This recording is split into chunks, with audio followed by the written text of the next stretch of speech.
शिवसेना ठाकरे गटाच्या मागणीनंतर एल्फिन्स्टन पूल बंदच्या हालचालींना ब्रेक लागलाय। बातमी मुंबईतली आहे। नागरिकांच्या सूचना आणि हरकतींचा अभ्यास करूनच पुढचा निर्णय घेण्यात येणार आहे। पादचारी आणि वाहनधारकांची गैरसोय होणार नाही या दृष्टीने पर्यायी व्यवस्था केल्यानंतरच पूल बंद करण्याची आग्रही मागणी ही शिवसेना ठाकरे गटाने केलेली आहे। एल्फिन्स्टन पूल बंद केल्यास दादर, परळ, लालबाग परिसरामध्ये वाहतूक कोंडी आणि रुग्णांची देखील फरफट होण्याची भीती आहे। रुग्णवाहिकांना अतिरिक्त 4 किलोमीटरचा वळसा घालावा लागणार आहे। दोर परळ इथल्या गणपतराव कदम मार्गाचं काम पूर्ण झाल्यानंतरच एल्फिन्स्टनचा पूल बंद करावा अशी मागणी आदित्य ठाकरेंनी केली आहे। तर MMRDAचे आयुक्त संजय मुखर्जी यांच्याकडे त्यांनी ही मागणी केली होती। याचाच आढावा घेतलाय आमचे प्रतिनिधी अक्षय कुडकेलवार यांनी। एल्फिन्स्टन पूल आजपासून वाहतुकीसाठी बंद करण्यात येणार होता, मात्र या ठिकाणच्या स्थानिकांनी त्यासोबतच शिवसेना उद्धव बाळासाहेब ठाकरे पक्षाने जोरदार विरोध केला आणि या विरोधानंतर प्रशासनाला हा निर्णय मागे घ्यावा लागलाय।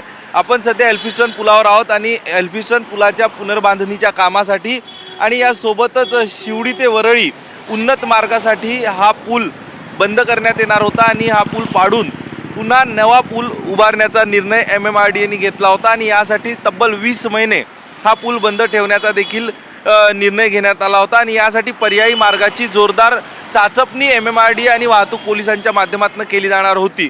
मात्र स्थानिकांनी याला विरोध केला। यासोबतच हरकती 13 एप्रिलपर्यंत प्रशासनाच्या माध्यमातून मागवण्यात आल्या होत्या आणि याला जोरदार विरोध स्थानिकांनी केला, कारण हा मुंबईतील पूर्व पश्चिम भागाला जोडणारा अत्यंत महत्त्वाचा पूल आहे। यासोबतच KEM हॉस्पिटल असेल, वाडिया हॉस्पिटल असेल, टाटा मेमोरियल हॉस्पिटल असेल, या ठिकाणी जाण्यासाठी या पुलाचा मोठ्या प्रमाणात वापर केला जातो आणि त्यामुळं याच्या पर्यायी मार्गाचं काय आणि पादचाऱ्यांसाठी हा पूल कायमस्वरूपी सुरू राहिला पाहिजे, काहीतरी त्याची व्यवस्था केली पाहिजे अशी मागणी जोर धरू लागली होती, कारण मोठ्या प्रमाणात ऑफिसेस देखील या भागामध्ये आहे आणि हे सगळं झाल्यानंतर प्रशासनाला अखेर हा निर्णय मागे घ्यावा लागला। नाहीतर आजपासून अर्थातच 15 एप्रिलपासून हा पूल बंद करण्याचा निर्णय प्रशासनाने घेतला होता आणि त्यानुसार ट्रॅफिक डायव्हर्जन देखील करण्याची तयारी वाहतूक पोलिसांनी केली होती।